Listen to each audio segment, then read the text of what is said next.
Ration बांटने का हम काम कर रहे हैं। हमने ये शुरुआत नाज की भी टंकी पैट गई जी, पशु पल्ले मारे तिरगे जी। अगर देखो सरकार वाले कोई भी इंसान आता है सर, वो आपकी राजनीति का सिस्टम चाहता है।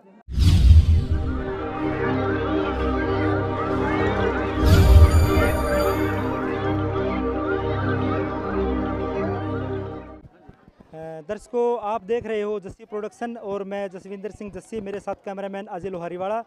और मौसम की बदहाली के चलते लगातार आज 10 से 12 दिन हो गए हैं, लगातार बारिश चल रही है। काफ़ी गांव तबाह हो चुके हैं, घर गिर चुके हैं, मकान गिर चुके हैं, घरों में दरारें आ चुकी हैं और कोई सरकार का, प्रशासन का कोई अधिकारी कर्मचारी किसी ने आकर के कोई सूझ नहीं ली, इनका पानी निकालने का कोई बंदोबस्त नहीं किया। और उसी समस्या को चलते हुए आज 12वें दिन हम गांव कापड़ों में पहुंचे हैं साथियों। तो कापड़ों में देख सकते हैं आज यहाँ के जो गरीब लोग हैं भाई, इनको खाने पीने की काफ़ी दिक्कतें चल रही हैं। तो एक समाज सेवी साथी अपना है जो गांव में भाई यहाँ आए हैं, अभी मिलेंगे वो कौन है और क्या क्या बांटने आए हैं। एक बार चलते हैं, देखते हैं। अब मैं एक बार कैमरामैन को दिखाई, ये गांव के लोग हैं भाई इस बस्ती के, जो यहाँ कुछ शायद सामग्री देने के लिए आए हैं। तो दर्शकों को मैं बताना चाहूँगा कि भाई ये प्राकृतिक आपदा है। देखो, किसी इंसान का इसके अंदर कोई वो नहीं है, लेकिन इस आपत्ति में कोई इंसान इनका रबर बन के अगर खड़ा होता तो कुदरत का फरिश्ता कहूँगा उसको मैं। जिस इंसान ने इन लोगों को आकर के संभाला है, इनकी सूझबूझ ली है और खाने तक का राशन इनके घर पहुँचाया है, भाई हम उनसे भी बातचीत करेंगे। तो सर, आप इस प्राकृतिक आपदा में जैसे 10 से 12 दिन हो गए हैं बारिश को, अभी तो आज तो रुक गई है बारिश, कल तक बारिश चल रही थी, तो आपके दिल में इतने अच्छे विचार, नेक विचार आए, आप इन लोगों की मदद करने आए, तो उसके बारे में क्या कहना चाहोगे? देखो, पिछले कई दिनों से नारनौंदा क्षेत्र के लगभग सारे गांव के खेतों में पानी भरा हुआ, लेकिन कुछ गांव ऐसे हैं जिनमें रहने वाले मकानों में पानी भरा हुआ। कापड़ो गांव भी उनमें से एक है। तो ऐसे लोग जो एससी समाज के लोग हैं, गरीब हैं, ज़रूरतमंद हैं, जिनके घरों में पानी भरा हुआ है, उनको राशन के भी लाले पड़े हुए।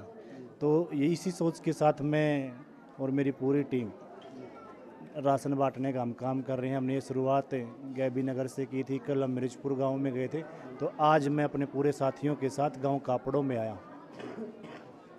तो दर्शकों, ये नारनौंद हल्के का गांव कापड़ो है, जहां आज ये राशन वितरण करने के लिए भाई जी अपना नाम बताना। एडवोकेट सुशील खरब, गाँव मेरा उगालन है। एडवोकेट सुशील खरब, गांव उगालन।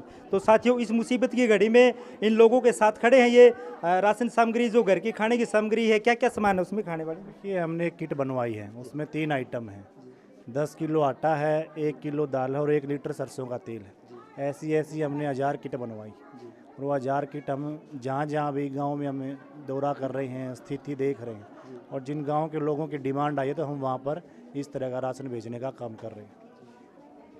तो दर्शकों बताएंगे कि भाई सुशील खरब एडवोकेट, जिन्होंने ये बीड़ा उठाया, अपने हल्के के लोगों का देखा, मुआयना करा कि कहाँ कहाँ दिक्कतें ज़्यादा है, कहाँ मकान गिरे हुए हैं, कहाँ खाने की समस्या की ज़्यादा समस्या चल रही है, तो वहाँ जा कर के राशन वितरण करने का जो इनकी टीम, पूरी टीम काम कर रही है, तो हम भी भाई उनका धन्यवाद करेंगे गाँव वालों की तरफ से भी, और गाँव वालों से भी बातचीत करेंगे कि उनको कैसा लग रहा है। अभी यहाँ भाई आए हैं जी। मैं सरकार से निवेदन करता हूँ भाई, जिन घरों के में पानी भरा हुआ है, जिन खेतों में पानी भरा हुआ है, उन खेतों में से पानी निकासी का प्रबंध करें, और फिर भी पानी निकलने के बाद भी अगर फसल खराब होती है तो उसका मुआवजा दे सरकार। और घरों में दरार आई है या कई घरों की दीवारें गिर गई हैं, ऐसे घरों को चिन्हित करके उन घरों के मालिकों को भी मुआवजा देने का काम करें। और जहाँ जहाँ पानी खड़ा है, पानी खड़ा रहने के कारण मच्छर पैदा हो गए, उससे इंसानों में, पशुओं में ज़्यादा बीमारी फैल रही है। अभी इन लोगों ने बताया कि भी कई घरों के तो पशुओं की मौत भी हो चुकी है। तो उन सब का एक रिपोर्ट तैयार करके भी जिन जिन के पशुओं की डेथ हुई है उनको भी कंपनसेट करने का काम करें, और जहाँ पानी खड़ा उसको बाहर निकालें, फॉगिंग करवाएं, लोगों के हेल्थ के बारे में भी सोचें। और जहाँ जहाँ लोगों को राशन की कमी आ रही है वहाँ सरकार की तरफ से इस तरह की सहायता दी जानी चाहिए। तो धन्यवाद करेंगे जी हम, इतनी बात कही। माता जी, एक बात बताओ कि गांव कापड़ों के अंदर बारिश में जो बारिश चली है लगातार कई दिन, कितना का नुकसान हुआ है? बहुत गढ़ा होया जी, नाज की भी टंकी पैट गई जी, पशु पल्ले मारे तिरगे जी।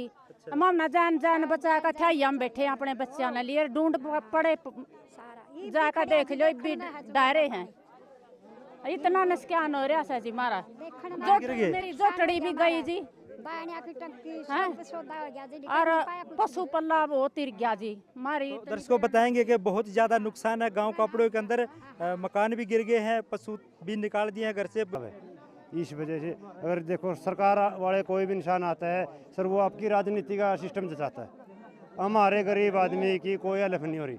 अभी तक पानी चढ़ा आज 18 दिन हो गए। 18 दिन में राजनीतिक का सिस्टम होता है इधर। अगर वोट लेने के लिए तो हमेशा कोई काकी कोई ताई कोई पैर पेड़ कुछ भी हमारे इधर कोई भी आदमी किसी तरह की हेल्प करने के लिए नहीं है। आज ये भाई साहब जी आए, हम इसका बहुत बहुत धन्यवाद करते। हर एक आदमी को भी किसी इंसान ने ये नहीं पता है भाई इस आदमी की हेल्प है भाई। ये कोई तो इथाई में बैठा है, कोई परस में बैठा है, कोई मंदिर में बैठा है सर, कोई खेतों में बाहर बैठा है, किसी के पास छत भी नहीं है, किसी छत गिरी हुई है, किसी का कोई समाधान नहीं हो रहा सर। देखो इस प्राकृतिक आपदा में जो इंसान आपका भगवान को रूप वो बन के अभी आप लोगों को संभाला है, उसका बहुत बहुत धन्यवाद करते हैं हाँ, सर जी। तो जैसे अब ये इंसान आया है, हम उसका बहुत बहुत वो कोई सरकार में नहीं सरकार की वजह से तो नहीं आया, हम उसे आज दिल से हार्दिक स्वागत करते हैं सर। हाथ जोड़ के विनती भी करते हैं ऐसा इंसान को परमात्मा भाई बहुत लंबी जिंदगी दे, जो भाई गरीब आदमियों की दुआ भी लगेगी उसको। तो दर्शकों हम दिखाएंगे आपको कि ये भाई विशाल खरब है जो गांव कापड़ों के अंदर राशन वितरण करने के लिए आए हैं। अभी ये गाड़ी खड़ी है, यहाँ देख रहे हैं आप वाल्मीकि मंदिर के आगे, और अभी ये पब्लिक ये जनता यहाँ की जो उस कॉलोनी के लोग हैं जिनको राशन देना है ये सभी इंतजार में खड़े हैं। क्या है